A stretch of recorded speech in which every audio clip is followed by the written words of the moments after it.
Ça vaut la peine de... Ouais, est-ce que ça peut s'étendre aux éléments R, E, tu vois, un peu sur ça, ou c'est vraiment la particularité de l'eau? Non, il y a d'autres particularités.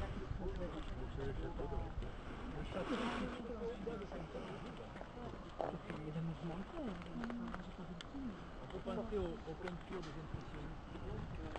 La scène avec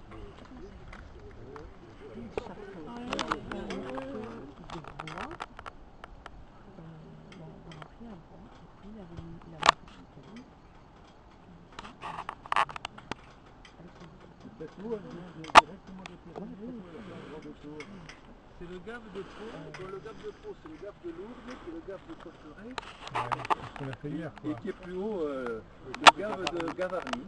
Donc Gavarnie et Cotteret se rejoignent à Argelès-Gazost, là où on était hier, et puis ça va suivre le cours, il passe à Lourdes, il arrive ici, il va continuer donc vers l'ouest et rencontrer le gave de la vallée d'Ossau qui passe à Oloron, le gave d'Astre.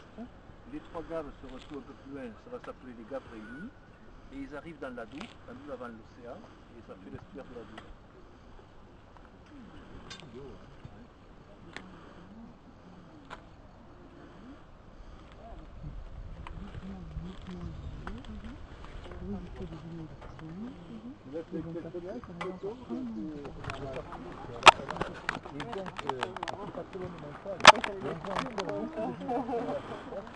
Que tu ne vois pas dans une rivière qui a eu un long cours dans une plaine.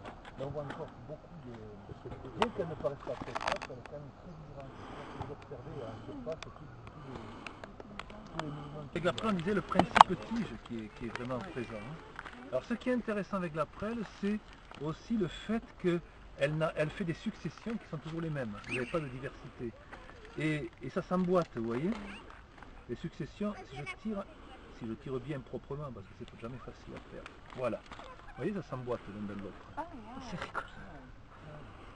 Alors je peux emboîter, et puis sur les côtés pareil, vous avez chacun s'emboîte, regardez. Toc, toc, chacun s'emboîte l'un dans l'autre. Comme les articles, vous voyez le ver par exemple, chez le monde animal. Les vers ils font leurs articles. Les anneaux, voilà. Vous trouvez ça qui s'emboîte. Vous pouvez l'essayer, regardez. C'est très joli l'emboîtement parce que vous avez les petites pointes, on ne peut pas trop le remettre parce que c'est délicat. Je pourrais la remettre et puis tac, voilà, je l'ai remise, mais bon, elle tient plus beaucoup. Vous voyez, et là, alors chez les prêles, c'est différent parce qu'elle va faire un pied tout petit qui va porter une boule au bout qui est le sporage. Et après ça tombe et ensuite elle fait l'intérieur. Alors ça aussi dans des plantes, alors il faut imaginer les prêles que nous avons aujourd'hui, ça n'a rien à voir avec les prêles de l'époque des dinosaures où on a des fossiles où cette tige là, elle fait 20 cm de diamètre. Donc il faut imaginer la taille que ça peut faire. Les grandes forêts de prêles, il faut imaginer.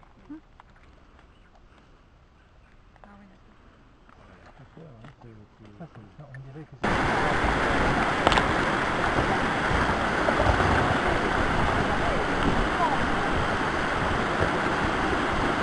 c'est de remonter le sang, c'est pas possible. Regarde.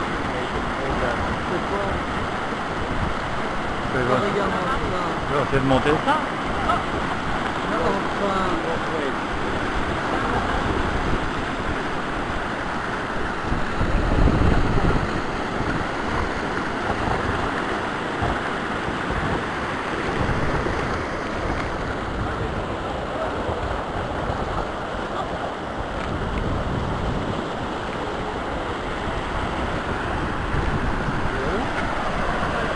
Non, il monte pas ça.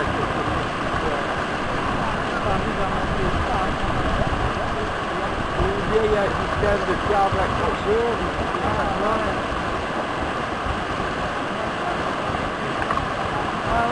Ouais, il doit y avoir ça, il doit y avoir un truc, genre se déposer dessus, ça tapis roulant.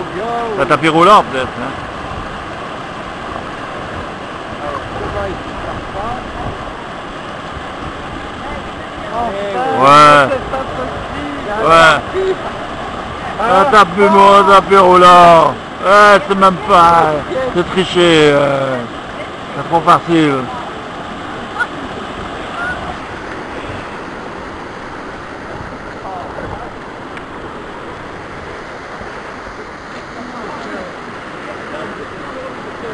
Vraiment n'importe quoi.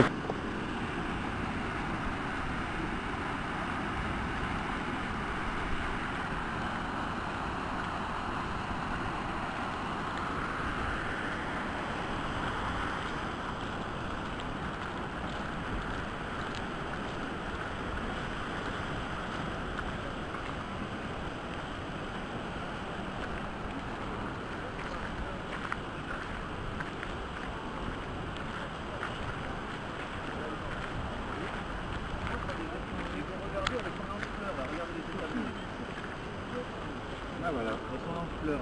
On a les étamines à l'extérieur de celle-ci.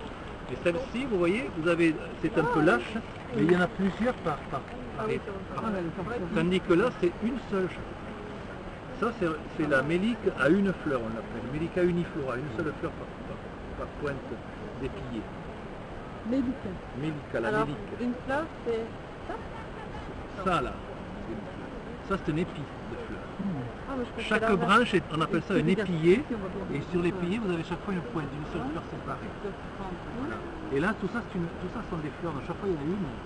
On les voit là. Hein.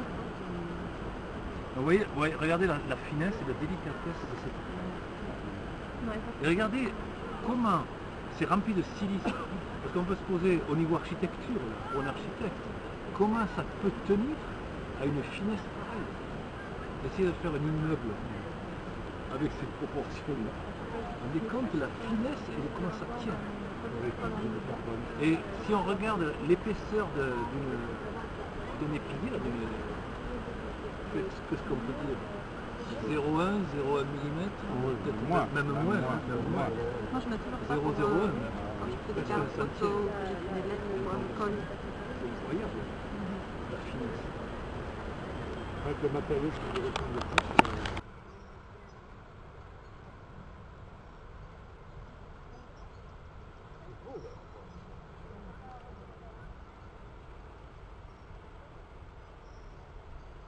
C'est des beaux mouvements, hein.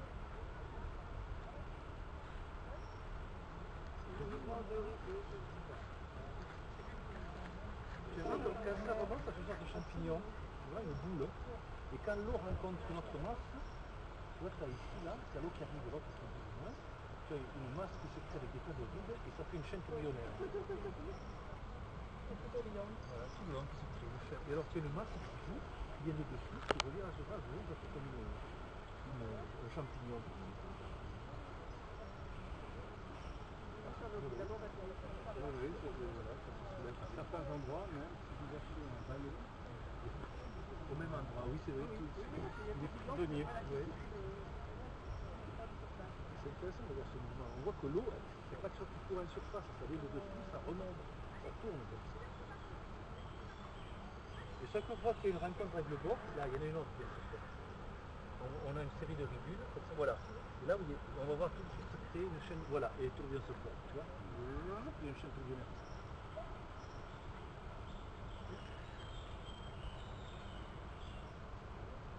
C'est super.